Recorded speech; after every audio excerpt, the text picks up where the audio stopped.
stepped on Baxter. Yes, hello. Hello. Well, you can definitely tell cold weather is here. We're all bundled up. That's Willie underneath there. He likes to sleep under my blanket. He gets his own, but then he worms his way under my blanket. Can we show him you?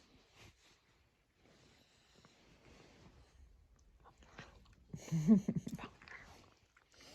then Smiley is this bump right here. And then everybody else likes to curl up as close as they can. Good morning. It's Wednesday. And I'm doing some reading. And it got down to 27 last night, so I'm in no hurry to move out of my warm spot here. But sounds like I'm going to have to get up and let ears out. Anyway, so I decided to work from home today. Have to go in this evening for something. And I had scheduled some extra time because I thought I was going to be on jury duty this week. So I just decided to let my students enjoy their fall break a little early. So. Hi, Peachy.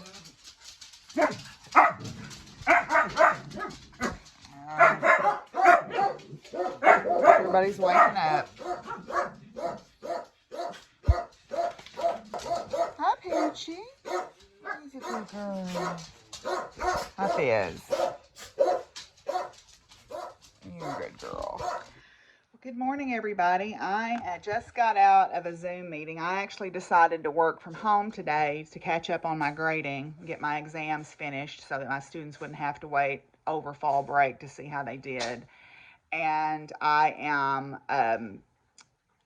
now just got through with my BARWE meeting. BARWE is building anti-racist white educators, and we watched a great video today about accountability and how there were a couple of things that really stood out to me. And one of the videos was accountability is not a destination. It is an ongoing process, and how we are all human and we're going to do things and say things that hurt other people, and how we just have to be able to not center ourselves and center our shame at doing something wrong, and just be accountable and say, I'm sorry, and then change the behavior. Don't keep apologizing and center yourself. The other thing is we need to normalize talking about accountability, and making that part of just a regular conversation and not like it's some sort of monumental task. It was a great video, and if I remember, I will link it. If not, I'm sure I'll talk about it when I record my regular podcast this weekend, so I'll link it there. But I am working on another hat for my friend Sandy. This is some of her hand spun, and it's in UCA colors. And so far, I've made these many hats. These are all crochet. Well, no, one is knitted. I knitted her this little rolled brim beanie out of some of her hand spun, because her hand spun yardages are not very much, so they lend themselves better to knitting. But then this one was actually also her hand spun that I crocheted. And then another crocheted beanie. You saw the beret. I'm going to make her another one of those. She gave me some variegated yarn that's commercial, that I'm going to make. This is another crocheted beanie. And then this was some yarn that I had. So I thought I'd make her a variety of different styles so that she would have something pretty and different to wear on different days to make herself feel good. It is very cold still here today, although we're supposed to warm up next week.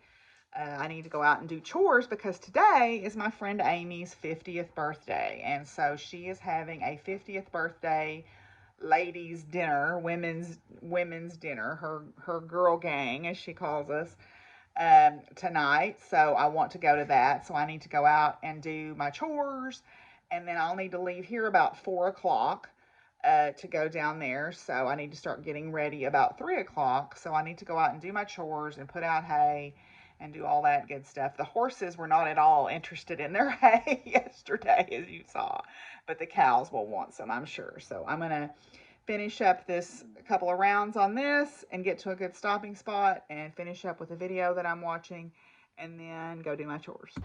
Well, I'm the first one here because I left the house thinking I needed an hour to get here. It only took me 45 minutes. So, I'm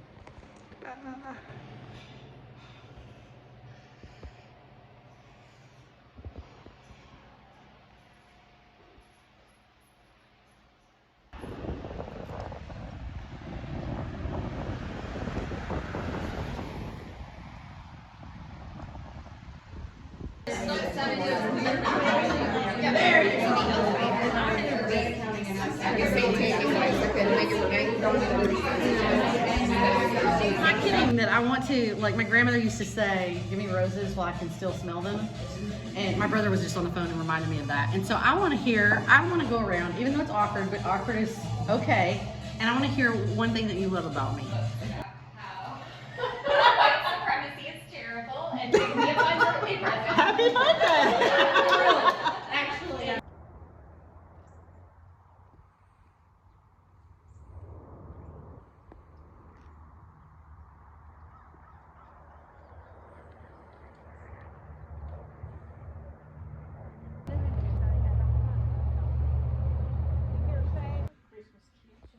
mm-hmm.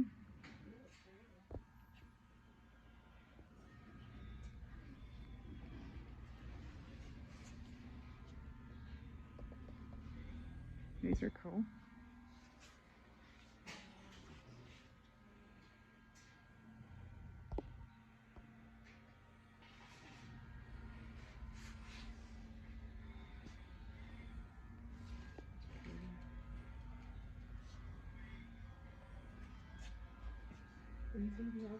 Mm-hmm.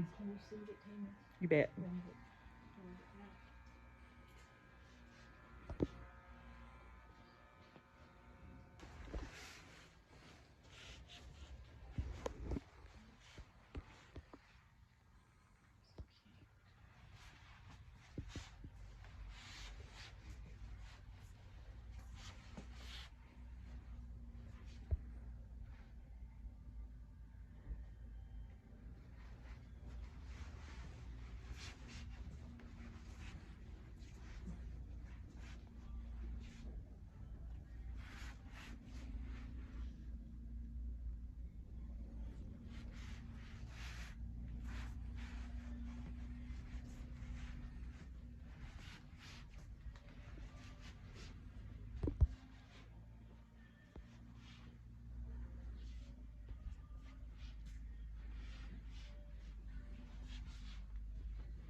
Oh, I love that ribbon with the nutcrackers on it. That's super cool.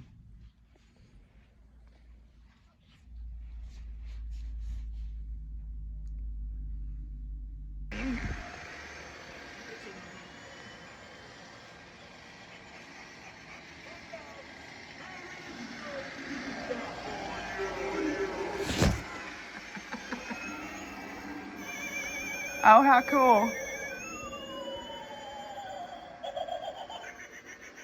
You can come in. There's room if you want to come in.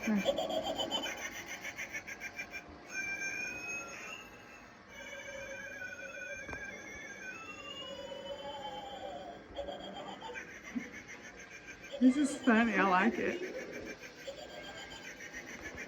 So I thought I'd show y'all my two purchases today. I found several things that were interesting, but nothing that I just couldn't live without, except I did get this at the place where Miss Betsy got her globes for her lights. I'm sure this is not old, but I liked it and I thought it would look cool hanging here in my kitchen with my other stuff. So that was $5. Then the other thing that I got was the Happy Day book. The Happy Day book, it is a Caldecott Medal winner, and it was a PBS Storytime book. And I bought this because I loved the artwork in it. The artwork in it pleased me very much. So I just like the soft, you know, cozy look of the artwork in it, as all the animals are, you know, getting ready for winter here. And let's see. And all the animals are having a little festival at the end. So they're all dancing because of the snow day. Anyway, this was 50 cents. So for $5.50, those are my purchases today. So I read somewhere that if you mordant fabric with iron and then dye it in goldenrod, it turns olive green. So I'm gonna try that. The big patch of goldenrod up here close to the house is blooming now. So I'm gonna gather up some and make some more dye, and we'll see what we get.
Okay, so I got me some more goldenrod here.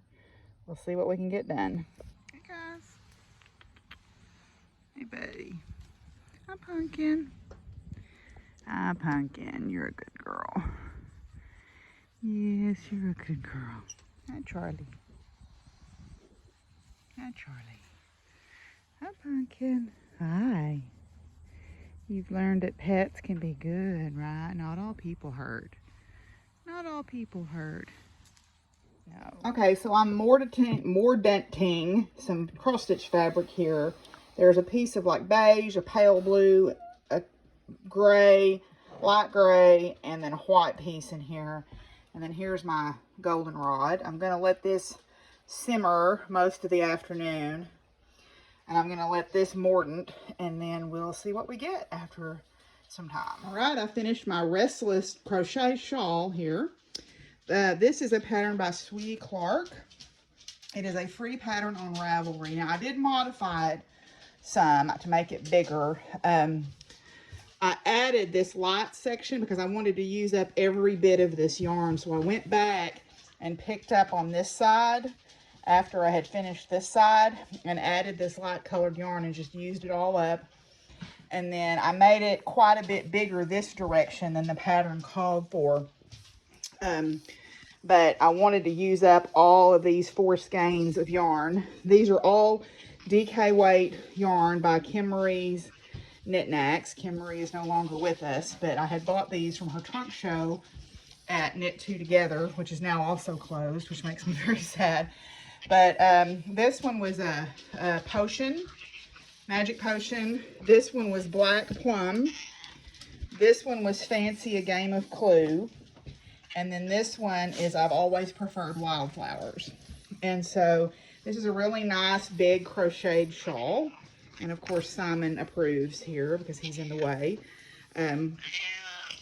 So yeah, I'm really happy with how this turned out, and I can't wait to wear it. I got some ends to weave in, obviously, but not too many because I just use the entire skein most of the time. Like this is a whole skein, then this is a whole skein, and then I had some of this left over, so I made another strip of it here because I wanted to use up all of it. Simon, you are just a pest. Pest, my goodness. Okay, so I'm gonna go weave in some ends.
Well, I've made it back from Boxley. I was gonna take more videos and stuff, but I just kind of wanted to enjoy my time up there and not really worry about what looked good or whatever. And I didn't see a lot of animals, unfortunately, because it was a little bit late in the day for the elk. They only come out at like sunrise and sunset when it's cooler.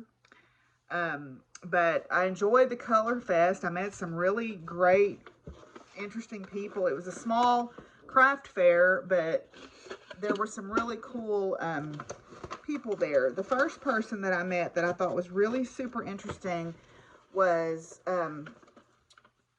Madison Woods, Wild Ozark Paleo Paints. And this is her website. It's wildozark.com. And she paints only with pigments that she can find in the Ozarks. Mostly rock-based pigments, but some barks, some plants, and some bones even. She chars some of the bones and stuff. And so she grinds the rocks into powder and uses them in different ways to create different intensities of pigments. So I bought a couple of her small prints here. This is the Great Horned Owl and then Katie's Crow. Okay.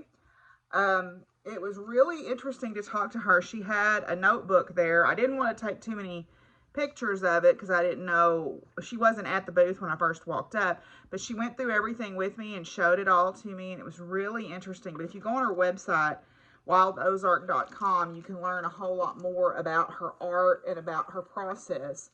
Super. She even sold little tins of the pigments that you could get. So at some point I may order some of those. It was pretty amazing. So I feel like it was really just a super, very, I don't know, I don't know how to describe it. I don't have the right words to describe it, but it was just really great meeting her and seeing her intense love for learning about the land through painting. And then also I met a lady, and she did not have a card. She was just a local person, but she did gourd art. And I bought a pair of earrings from her. These are made out of gourd shell. Okay, so she takes the dried gourds and paints on them, and every one of them is different. They're all hand painted, so every one of them was a little bit different. So I found the ones that spoke to me. And then I went into the Elk Education Center and picked up a couple of little items. Of course, I had to get a sticker, right? The Ponca Elk Education Center. And this is a Game and Fish sponsored education center there at Ponca. There's also one in Jasper. Just try to get people to understand that elk are part of the ecosystem. Elk are great, but some of the farmers up there don't like them. And I understand why, because they tear up the fences sometimes, or they cause problems. But they were part of this area until they were hunted to extinction, and so were buffalo. That's why they call the Buffalo River. They were hunted to extinction, and so they tried to reintroduce. Now, it's not the same species of elk. We were the eastern elk, and what they've reintroduced is Rocky Mountain elk, because I believe the eastern elk is essentially extinct. But then I also picked up this Foraging in North America little flip book.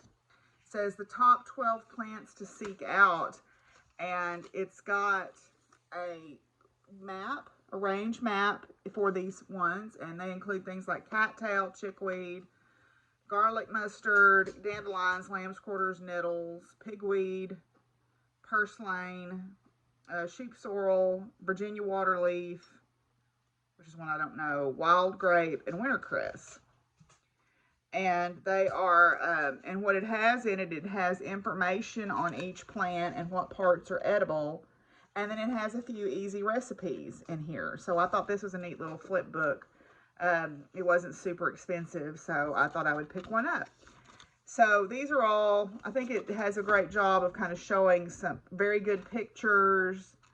The garlic mustard is one I'm not familiar with either, so give me some plants to learn about, find out about. Now, pigweed, what they're calling pigweed, I think is something different than what I call pigweed. I think what I'm call pigweed, they call bitterroot. I call bitterroot, but